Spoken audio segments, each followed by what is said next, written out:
안녕하세요. 저는 오클라호마 자연주식가 원장 정수창입니다. 오늘은 교정에 대해서, 치아 교정에 대해서 말씀드리겠습니다. 일단 치아 교정에 대해서 말씀드리기 전에 우리 몸에 대해서 잠깐 말씀드리겠습니다.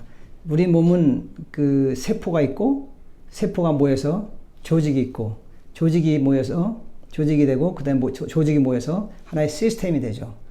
그러면 세포와 조직과 시스템이 그 단계적으로 우리가 몸을 이루기 위해서 하나의 세포로부터 출발을 하는데, 그러면 우리가 세포가 조직이 되고 조직이 시스템이 될 때 그 시스템은 여러분 아마 구조와 기능에 대해서 한번 들어봤을 겁니다.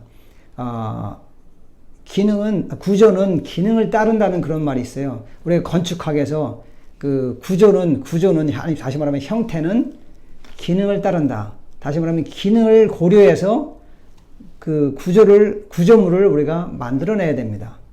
그러면 구조에 대해서 잠깐 말씀드리겠습니다. 자, 그럼 구조와 기능에 대해서. 자, 그럼 구조를 바꾸게 되면 기능이 어떻게 될까요? 왜냐하면 구조와 기능은 뗄래와 뗄 수가 없습니다. 같이 가야 됩니다. 구조와 기능은 같이 조화롭게 이루어져야 그 시스템이 잘 작동이 됩니다. 그럼 한번 그림을 우리가 비유해서 한번 그림을 예를 들어서 한번 설명해 보겠습니다. 하나의 가장 쉽게 설명드릴 수 있는 자전거에 대해서 한번 말씀드리겠습니다. 자전거가 정상적인 바퀴는 바퀴가 어떻습니까? 동그랗죠. 그러면 바퀴의 이제 구조를 바꿀 겁니다. 다음과 같이 이렇게 네모진 바퀴로 구조가 바뀌었어요. 그러면 구조가 바뀌었으면 어떻게? 이제 기능이 이제 여기서 하나의 시스템이 작동되기 위해서는 기능이 이제 작동이 돼야 되는데, 그러면 구조물이 있어도 기능이 작동되지 않으면 시스템이 작동될 수가 없죠. 자, 그러면 형태가 변화됐죠. 동그라면서 네모진 것으로. 그러면 구조가 어떻게 되겠습니까? 기능이 속도라는 기능이 감소되겠죠. 그리고 불안정하겠죠. 다시 말하면 자전거를 타는 사람이 불안정합니다. 그리고 힘이 듭니다. 굉장히 여기 왼쪽 자전거보다는 동그란 자전거보다는 네모 자전거가 더 힘들게 움직여야 됩니다. 힘들게 기능을 해야 됩니다. 그러면 이와 같은 상황을 입안에 한번 비유하겠습니다. 자, 치아가 있죠? 근데 덧니가 있어요. 그러면 형태가 물론 여기서는 동그라지만 덧니가 하나 있기 때문에 완전 동그라다고 할 수가 없겠죠? 그럼 이 치아를 2개 뽑고 다음과 같이 형태를 변화시키겠습니다. 그러면 어떻게 했어요? 여기 이제 치아를 뽑은 자리를 닫죠. 닫고 형태가 바뀌겠죠? 어떻게 바뀌겠습니까? 상상해 보십시오. 전보다 이때가 약간이라도 공간이 줄어들 겁니다. 형태의 그 공간이 줄어듭니다. 그러면 어떻게 했습니까? 기능이 어떻게 될 것 같습니까? 한번 상상해 보십시오. 그러면 혀가 입안에 이게 혀라고 가정을 하면 치료 전과 치료 후에 치아의 입안의 앞궁의 모양, 입안의 모양은 작아졌지만 혀의 모양은 작아지지 않았어요. 그럼 어떻게 됐습니까? 혀가 안에서 있기가 어떻게 되겠습니까? 좀 약간 답답하다고 할 수 있을까요? 아니면 혀의 움직임이 조금 좀 답답하겠죠. 그러면 보세요. 어떻게 됐습니까? 일자목과 호흡이 분리해질 수가 있습니다. 왜 그럴까요? 혀가 있어야 될 공간에서 어떻게 해요? 좀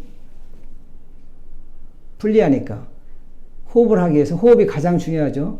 호흡을 하기 위해서 어떻게 했습니까? 목을 이렇게 내밀어야 됩니다. 왜? 뒤에 공간 있죠. 숨길 있죠. 숨길을 확보해 주기 위해서 어떻게 해요? 목을 약간 내밀어야 됩니다. 그걸 일자목 형태로 유지할 수밖에 없어요. 왜? 호흡을 해야 되니까. 호흡이 먼저예요. 그렇죠? 우리가 우리가 생명을 유지할 때 음식과 물과 공기, 호흡이 있는데 가장 중요한 게 호흡입니다. 그죠? 호흡은 4분만 멈춰도 죽는다고 합니다. 그러니까 호흡을 유지하기 위해서 어떻게 해요? 모든 자세를 거기에 맞춰야 됩니다. 안 그렇겠습니까? 자, 그러면, 그런 상태로 유지해지면 기능이 바뀐 거죠. 이때와 이때 기능이 바뀐 거예요. 다시 말하면 목의 위치가 바뀌어서 기능도 바뀌어요. 왜? 목하고 턱하고 다 근육이 붙어 있죠? 그럼 어떻게 됐습니까? 자, 근육이 어떻게 약간 긴장이 되겠죠. 그렇죠? 왜? 우리가 목은, 그러니까 머리는 볼링공의 무게라고 합니다. 볼링공의. 그러면 목은 머리를 받치고 있는 하나의 받침대 역할을 하는데, 우리가 중력선에 대해서 머리가 약간만 앞으로 가도 목이 받는 목이 받는 힘은 3배로 증가한다고 합니다. 그럼 어떻게 돼? 받들고 있는 근육들이 어떻게 돼서 더 긴장이 되겠죠. 그죠? 긴장이 되면 어떻게 되겠습니까?